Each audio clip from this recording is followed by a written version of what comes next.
These are the local ducks. They have eaten, drunk. Now they are resting. Plenty of food to eat, which is good for them. As you can see, plenty of water for them to drink. The water is very nourishing because, as you can see, it's grey, so it's dissolved minerals for the soil. These are a different variety of ducks, and they are kept for food because the hens, they fall ill very quickly. I know my mother used to have hens, 100, 200, and then the Newcastle disease would come and they would all be decimated in spite of her giving them, she used to say, medicine. So these are hardy, they're local, but they are kept for food, meat as well as eggs. This tree is called Safeda, which basically means white. You can see it is very white. They use it to make windows and doors because it is hardwood. Obviously they've cut it down, it's now well seasoned, and they will use it to make windows and door frames and furniture. And tables and chairs. So this is wood that is used for that. So our guide has just told us that they grow 2 crops in this small patch of land, and one is barley that grows very quickly, so it has been cropped. At the same time they have planted corn, which will grow, so they will grow and it will be ready by August, September, October? October. It will be ready by October to crop. So they will get 2 crops out of the same plot of land. Now, as somebody was telling me, this part of the world, the agriculture will be very, very necessary, can become the granary of the world, because they will have a longer growing season because of global warming. And also all their water is from the glaciers. So as long as the glaciers are full of snow from the winter, they will have a constant water supply full of minerals. So this is something to think about, that this part of the world may become more important. More pastures will open because of global warming. But obviously that doesn't mean we do not tackle global warming. We have to tackle global warming. Otherwise we are all in the soup, whether we live in the east, west, north or south. This is the polo ground. My guide tells me, Iftikhar, that this is the biggest polo ground in Baltistan. And yesterday we saw some horse racing and so on. And this is the polo ground. There is the umpire's place, and again there are the mountains.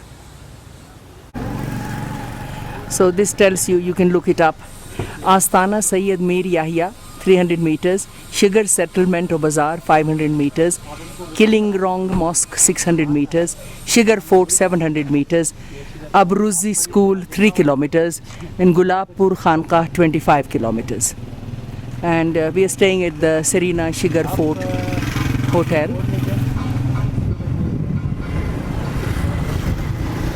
There is Ghazi Haider Khan Amacha Balti Cultural Museum somewhere nearby. It's Urdu as well as in English, so that's really good. My whole aim in doing this is that people who see these videos would want to have a desire to come here, because the only way you can help these places is by visiting them, because when you visit you also have to have a car, driver, cook, cleaner, everything. So tourism is important. Tourism has to be improved. Of course infrastructure needs to be improved, but that will come if money comes. Money has to come.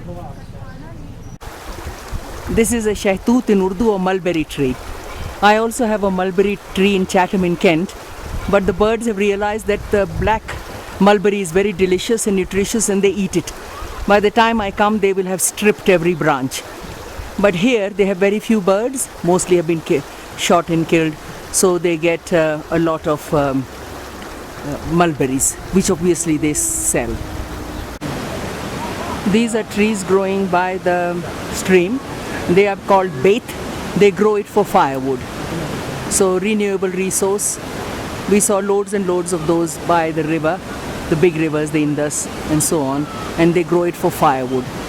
Because in winter they have to stockpile the food. They cannot get out of the valley because of the snow. So they also need to keep warm. Monday the 25th of July 2022. This is where we're having lunch. The hotel is literally 3 minutes. The food there I didn't really enjoy that much. It was mostly all meat. So we're waiting for the menu. And I do like to eat the local cuisine. We really didn't enjoy that much. We were hungry last night, so we ate that. But for now, we are trying to try this place. We are here another 2 nights and then we go. So tomorrow is the only day when we will be able to do sightseeing, and then of course we have to fly back. This is the chinar tree. Para chinar is named after this tree. It is a very long-lived tree. My brother was born there, so he is called Gul Chinar, a flower of the chinar tree. This is the chinar tree. This is what I call local innovation. This is the bottled water that we drink. There are loads and loads of bottles, and there are streams everywhere, because as the glaciers melt, the water comes down the streams and they harness the water. So now he has harnessed that. Some of course is going watering the other parts of the ground, and this one is being harnessed to water the lower garden. That's what he's doing. So he has this is the garden of the fort. This is Shigar Fort. It's now a hotel, restaurant.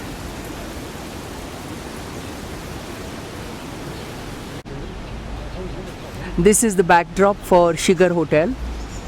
And just a quick one, I have to go to the other side to take videos or photos of the hotel. This is an apricot tree, and you can literally take the apricots off the tree and eat them. We have apricots in a bowl in our room, which we have been eating.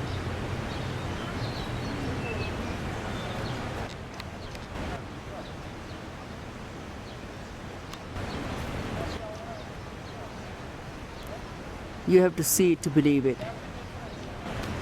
Such beauty. This is the carpenter's area, and there is the fort area. Almost every place, even in Karachi, you get the carpenter to your house, and then he makes your doors and windows in situ, so no two windows are the same. You cannot buy them off the shelf. They have to be built to your specifications. Labor is cheaper, obviously, not cheap. I wouldn't say anything is cheap. It is cheaper, but that is a luxury that people can have here, which is good. Bird song in Shigar Valley.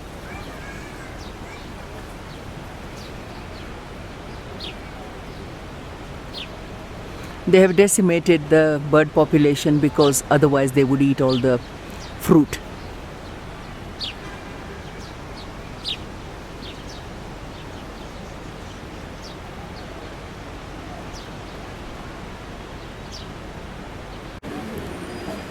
I'm taking a video of the fort in the sun. You can't really see it too good, but it is there because it's built around the rock.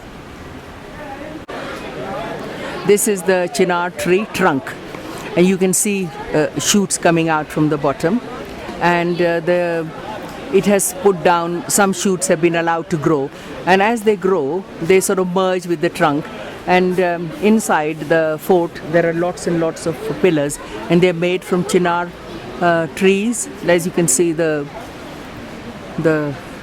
trunk branches, and I really wanted to see that because the young man who was telling us here, he said that this looks like a maple leaf of Canada. So this is a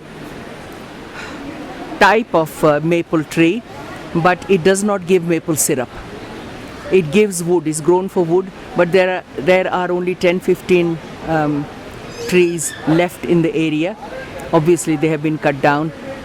And the other thing is they call it the burning tree, because after every 100 years the tree, there is so much sap or something in it, it burns. But it doesn't die, it's its life cycle. I would like you to look it up on Google, the life cycle of the chinar tree, Chinar, chinar tree. I shall look it up too and learn something about the chinar tree. It's the first time I've seen a chinar tree since my brother was born, and so I dedicate this one to my brother Gulchinar so that he can see what a chinar tree looks like.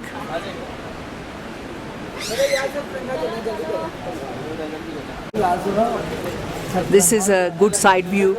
As you can see, the as you can see, the fort is built around the rock because it was a defensive position.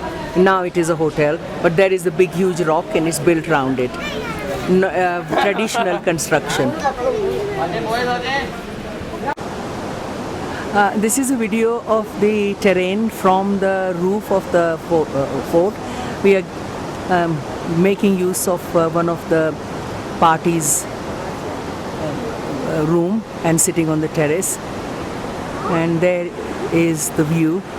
This is the Shigar hotel that we are staying at.